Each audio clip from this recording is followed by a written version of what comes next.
रायजो राजाफोरखौहाय जोबोद साबायखर गोजोननाय बावहरबाय।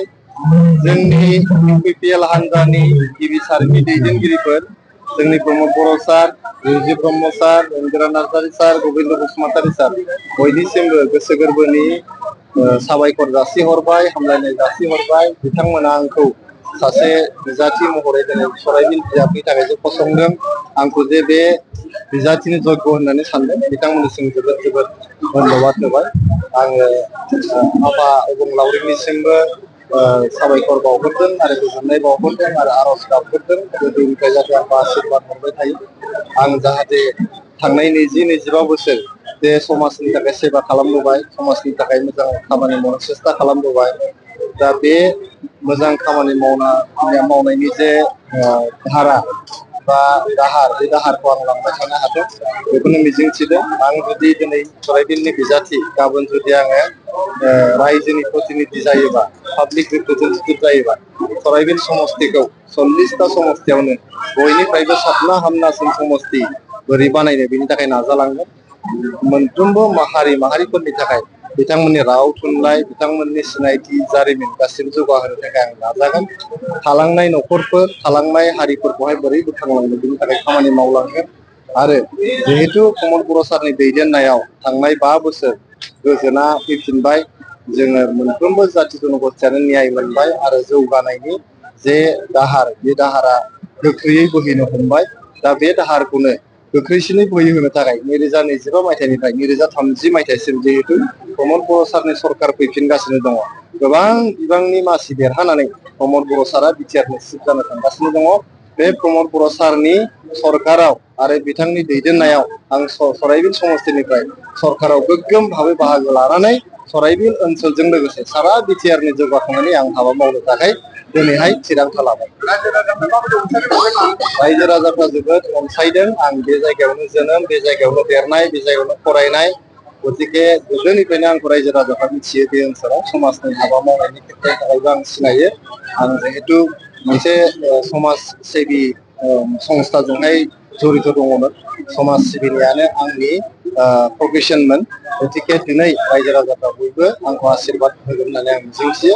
आरो रायजो राजाफ्रा जुदि आशीर्बाद होनानै आंखौ भट होनानै देरहाहरोबा, बिथांमोना जे सिमांखौ, जे मिजिंखौ लानानै भट होगोन, बे सिमां आरो मिजिंखौ मोगथां महर होनो थाखाय आं नाजालांगोन।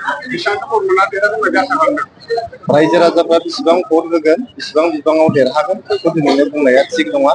जे दिनखालि रिजाल्ट मोनगोन, ओइदिनखालि नोंथांमोनजों मोनलायगोन। आरो बेसेबां बिबाङाव देरहागोन आं बेखौ खोन्थागोन। खिन्थु मोनसे फोथायनाय दङ, सराइबिल समस्तिनिफ्राय आं गोबां बिबाङाव देरहानो हागोन आरो सराइबिल समस्तियाव गुबुन हान्जाफ्रा इउपिपिएल हान्जाजों टक्कर मारिनो हानाय गोहोआनो गैया होननानै आं सानो। देरहालांखांनायनि उनाव आं बुंदों गिबियावनो प्रमद बर' सार दैदेननाय सरकाराव आं गोग्गोमै बाहागो लागोन।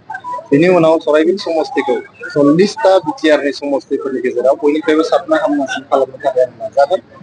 थामथियाव गासैबो हारि माहारिनि राव थुनलाइ हारिमु सिनायथि बेफोरखौ जौगाहोलांनो थाखाय आं हाबा मावगोन। थालांनाय न'खरफोर गरिब दुखिया न'खरफोर आरो थालांनाय जाथि जनगोष्ठीफोरखौहाय बोखांलांनो थाखाय खामानि मावगोन। लामा सामा दालां स्कुल कलेज हस्पिटाल गासैखौबो फोसाबलांनो थाखाय आङो गासिबो रायजो राजानि मदद लानानै आङो नाजालांबाय थागोन। बे समाव आङो गिबियावनो सोरजिगिरि आफा अबंलावरिनिसिम आङो खौथि आङो साबायखर जासिदों। लोगोसे आङो जोंनि दोलोनि दलपति एबा जोंनि मानगोनां इउपिपिएलनि आफादगिरि प्रमद बर' सारनिसिम आङो खौथि आङो साबायखर जासिदों जे बिथाङा जोंनि सराइबिल समस्तिनि थाखाय एबा सराइबिल बियाबनि थाखाय मानगोनां राजु कुमार नार्जारि जाय बिथाङानाखि सेन्ट्रेलनि सासे जेनेरेल सेक्रेटारि आरो बिथाङा गोबाव सम बिथाङा समाजनि थाखाय मोनसे एनजिअनि दारै समाज सिबिबोदों।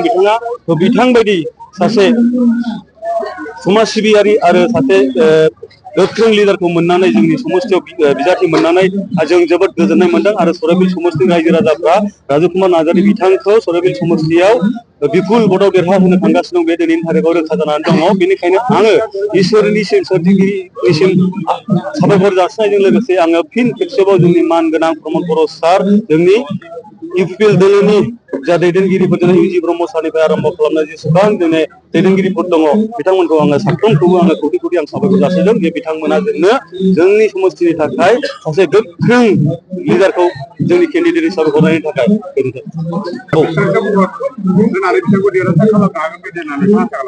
दिनैनि थारिखआव बेसेबां भट मोनगोन बेनि आं सঠিक आं बुंनो सानाखै। नाथाय 40टा समस्तिनि गेजेराव जोंनि सराइबिल समस्तियानो जों बांसिनै भट जों मोननानै बांसिन बेब'धानाव जों देरहागोन बे बाथ्राखौ आङो दिनैनि थारिखआव रोखा जाबाय होननानै आं साननानै लायो। मानोना जेबायदि जोंनि समस्तियाव थांनाय दानब्रै दानबानिफ्राय जोङो जेबायदि हाराव जोङो जयनिं होदों सानफ्रोमबो जोंनावहाय दले बले मोनफ्रोमबो जाथि जनगोष्ठीनिफ्राय जोंनि इउपिपिएल दोलोआव जोंनि सराइबिल समस्तियाव बिसेस करे जेबायदि जयनिं जादों आरो गुबुन हारि माहारिनि मानसिफ्रा जेबायदि जोंखौ सापर्ट खालामगासिनो दं बेखौ नुनानै आं बेखौनो बुंनो हायो जे जोङो 40टा समस्तिनि गेजेराव जोंनि सराइबिल समस्तियानो जोङो 1 नाम्बाराव बांसिन मार्जिनाव जों देरहानानै जोङो जोंनि सराइबिल समस्तिनिफ्राय जोङो प्रमद बर' सारनि सरकाराव जोङो सासे MCLA जों दैथायहरगोन बे दिनैनि थारिखआव रोखा।